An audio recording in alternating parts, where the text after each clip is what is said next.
सबसे प्यारी है, माँ तू जग में न्यारी है। माँ तू सबसे प्यारी है, माँ तू जग में न्यारी है। अपने आंचल में रखना, अपने आंचल में रखना, हमें वरदानों से भरना।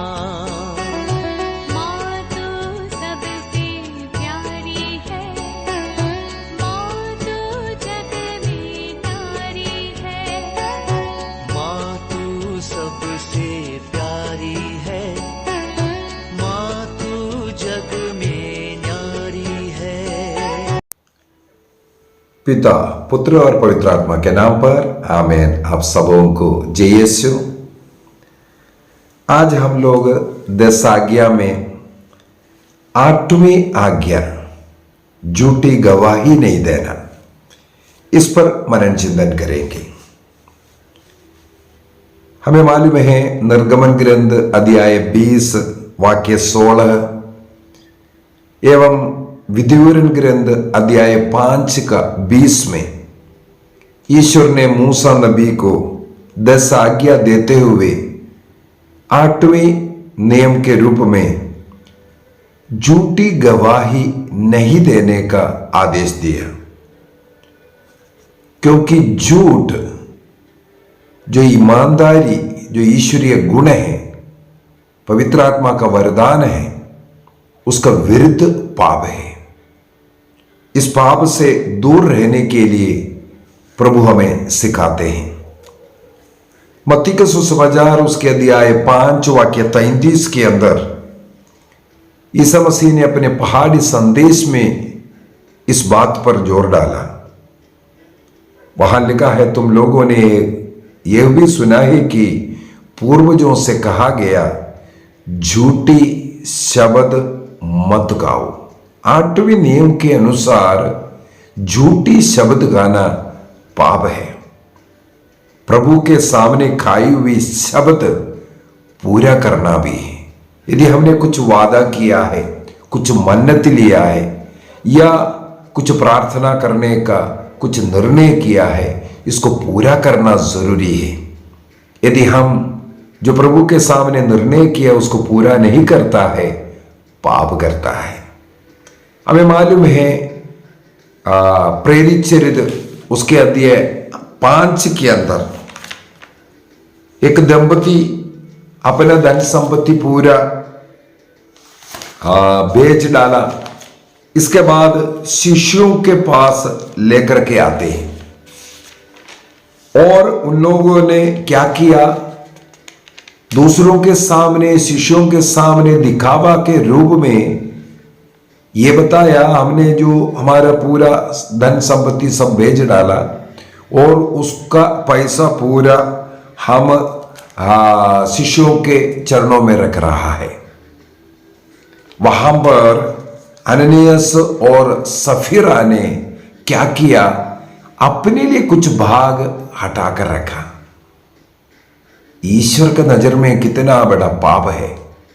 पवित्र आत्मा ने पेतरुस को यह प्रकट किया और ये पवित्र आत्मा से प्रेरित होकर के पेतरुस ने अननियास से यही सवाल किया, ये पैसा तो तुम्हारा ही था, तुम्हें पवित्र आत्मा के विरुद्ध ये झूठ बोलने की क्या जरूरत है? थोड़ा सा पैसा छिपा कर रख करके ये बता करके दे रहा है, मैं पूरा का पूरा पैसा दिया है। ईश्वर के लिए दे रहा है, झूठ बोल करके देना क्या जरूरत है? कुछ हटा कर रखा है, ये बोल करके भी दे सकता है। वहां पर हम देखते हैं इनके झूठ जो जीवन, झूठ का जो कर्म, विशेषकर जो ईश्वर के विरुद्ध जो कार्य कर रहा है, वहां पर जो अननियास और सफीरा का मृत्यु होता हुआ, केवल एक झूठ बोलने के कारण। तो झूठ बोलना और दूसरों के सामने इस प्रकार असत्य को छिपाकर हाँ, सत्य को छिपाकर असत्य को प्रकट कर रहा है सत्य के समान। जो सच्चाई है उसको पर्दा डालकर रखा हुआ है, और दूसरों के सामने जो असत्य को सत्य के समान दिखा रहा है। नबी इसहाक के मुंह से ईश्वर ने कहा, इसहाक का ग्रंथ उसके अध्याय 5 वाक्य 20 में हम लोग पढ़ते हैं, धिक्कार उन लोगों को जो बुराई को भलाई और भलाई को बुराई कहते हैं। अनेकों लोगों का यह स्वभाव है, जो जितना भी अच्छाई दिखता है उसको कहीं ना कहीं नेगेटिव साइड में लेकर के आता है, उसके अंदर की बुराई ढूंढता है। और जितने बुरा काम करने वाले लोग, उनका तारीफ करने वाला अनेकों लोग मिलता है।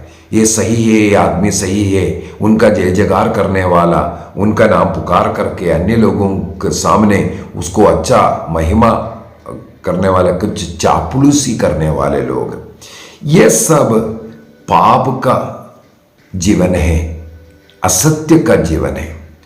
हमें मालूम है, बाइबल सिखाते हैं ईश्वर सत्य है। ईश्वर सत्य है, जो ईश्वर का संतान है उस सत्य पर चलना चाहिए। स्तोत्र ग्रंथ 119 वाक्य 90, साम 119 वर्स 90, तेरी सत्य प्रतिज्ञता पीढ़ी दर पीढ़ी बनी रहती है। ईश्वर सत्य है, उनका सत्य प्रतिज्ञता पीढ़ी दर पीढ़ी बनी रहती है। और स्तोत्रगार गाते हैं स्तोत्र ग्रंथ 119 वाक्य 30 के अंदर, मैं उस सत्य का मार्ग चुनकर उसी के ऊपर चलता हूं। हमें इस प्रकार मसीह के उस मार्ग सत्य और जीवन, ईसा मसीह है, वो सत्य है, सत्य की पूर्णता है। उसी मार्ग पर हमें भी चलने की जरूरत है। तो ईसा मसीह सत्य है। हम लोग योहन का सुसमाचार उसके अध्याय 18 के अंदर पिलातुस के सामने वाक्य 37 के अंदर, जॉन चैप्टर 18 वर्स 37 के अंदर हम लोग पढ़ते हैं, प्रभु ईसा मसीह पिलातुस से कहते हैं, मैं सत्य का साक्ष्य देने आया हूं। सत्य का साक्षी देने आने वाला ईसा मसीह सत्य है। तो उस सत्य पर हमें चलना है।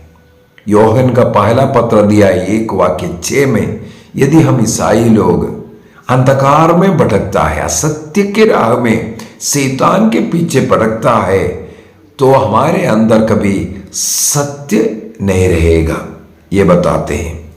और सूक्ति ग्रंथ उसके अध्याय 19 वाक्य 9 में, प्रोवर्ब्स चैप्टर 19 वर्स 9 में, झूठा गवाह जो देने वाला व्यक्ति है अवश्य दंडित किया जाएगा।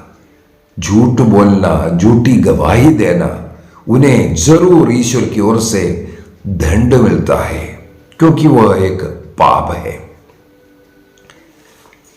कैनन लो 220 में, कलीसिया का जो नियमावली उसका 220 में, एवं कैटेकिज्म ऑफ कैथोलिक चर्च, कैथोलिक कलीसिया का धर्म शिक्षा ग्रंथ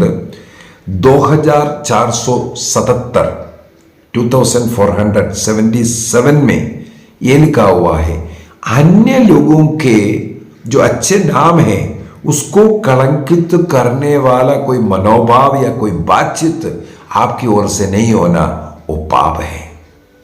अन्य लोगों के जो अच्छाइयाँ हैं उसको अच्छाई के रूप में दिखाना है, और जो दूसरों के विरुद्ध में झूठे आरोप लगाना, उनके कुछ रहस्य बातें होता है जो अन्य लोगों को नहीं प्रकट होना चाहिए, यदि आपको बताया वो उनको नहीं बताना चाहिए। और कोई गलत निर्णय अपने पड़ोसी अन्य लोगों के विरुद्ध में नहीं लेना चाहिए, और किसी का बुराई करना या निंदा करना या किसी का अपमान करना, झूठे आरोप लगाना, ये सब बहुत बड़ा पाप है। इस 8वें नियम के विरुद्ध पाप होता है। कई लोग अपनी प्रशंसा करने के लिए बड़ा चढ़ा करके कुछ बातें करते हैं, ये भी पाप है। और दूसरों से कुछ अच्छाई पाने के लिए या दूसरों की नज़र में मैं अच्छा हूं या उनका फॉलोवर बन करके अन्य लोगों के गलती को ढकना और उनके चापलूसी करना और उनके बुराइयों को ढक करके अन्य लोगों को वो अच्छे इंसान है ऐसा बोल करके, ये सब इस 8वें नियम के विरुद्ध पाप है। झूठ बोलना, झूठ के जिंदगी जीना, ये शैतान का स्वभाव है करके ईसा मसीह ने सिखाया।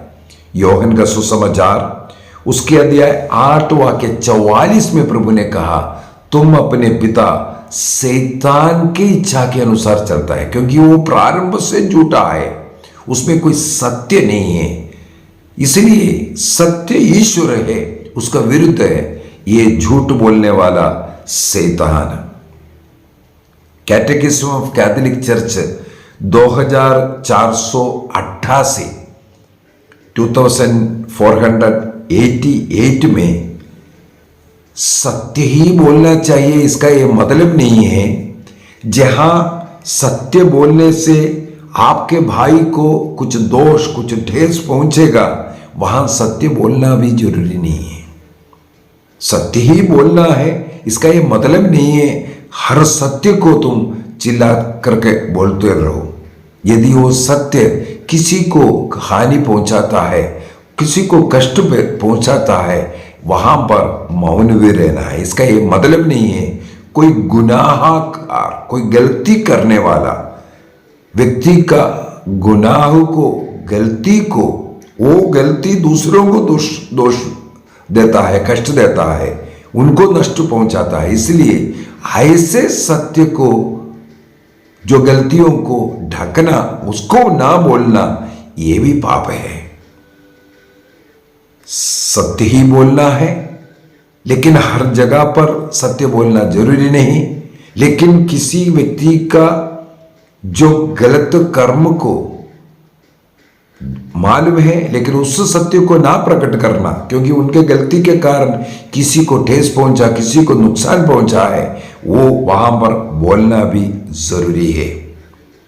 और उसी प्रकार कैनन लॉ 983 के अनुसार और कैथोलिक कलीसिया का धर्म शिक्षा ग्रंथ 2490 में लिखा हुआ है, जो पाप सिगार में सुनने वाली जो बातें, चाहे राजा हो, चाहे देश के नेता हो, चाहे कोर्ट हो, कहीं भी आपको लेकर के जाए, पुरोहित जो पाप सिगार में सुनने वाले जो बातें हैं, उसको किसी भी प्रकार, किसी इशारे में भी, उसी व्यक्ति को भी उसको प्रकट नहीं कर सकता, उससे उसके विषय में बातचीत नहीं कर सकता। बाद में जो कन्फेशनल में जो कुछ सुना है, वहां उसको सील लगता है, उसका नाम है सैक्रमेंटल सील, उसको नहीं बोल सकता है।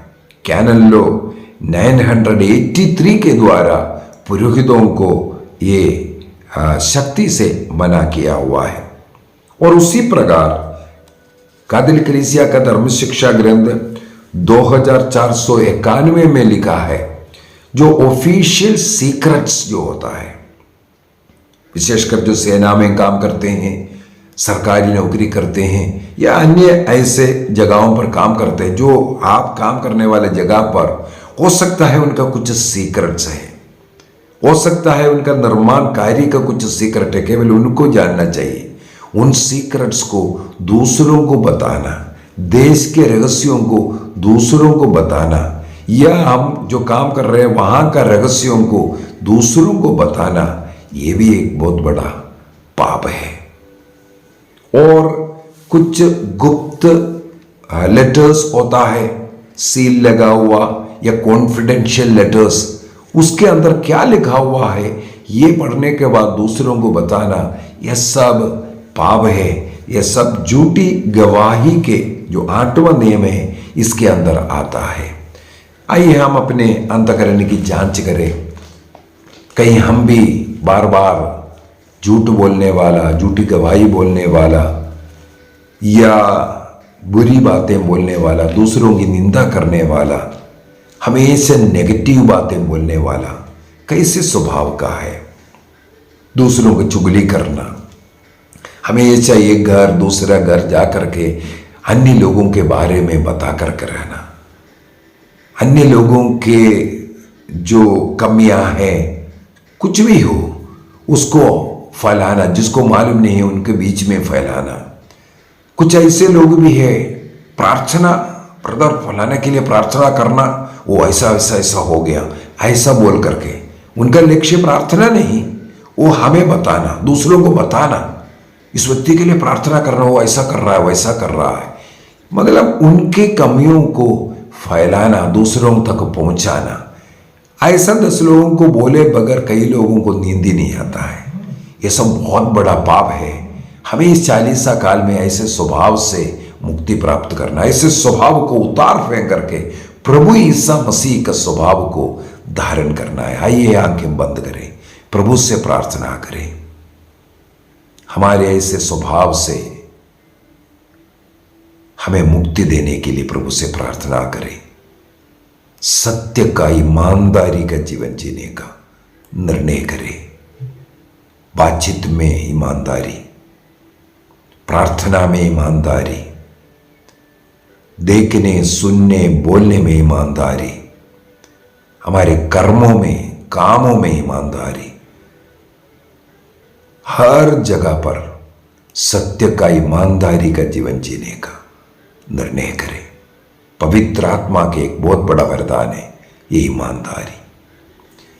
पिता, पुत्र और पवित्र आत्मा के नाम पर आमीन। आप सबों को जय यीशु।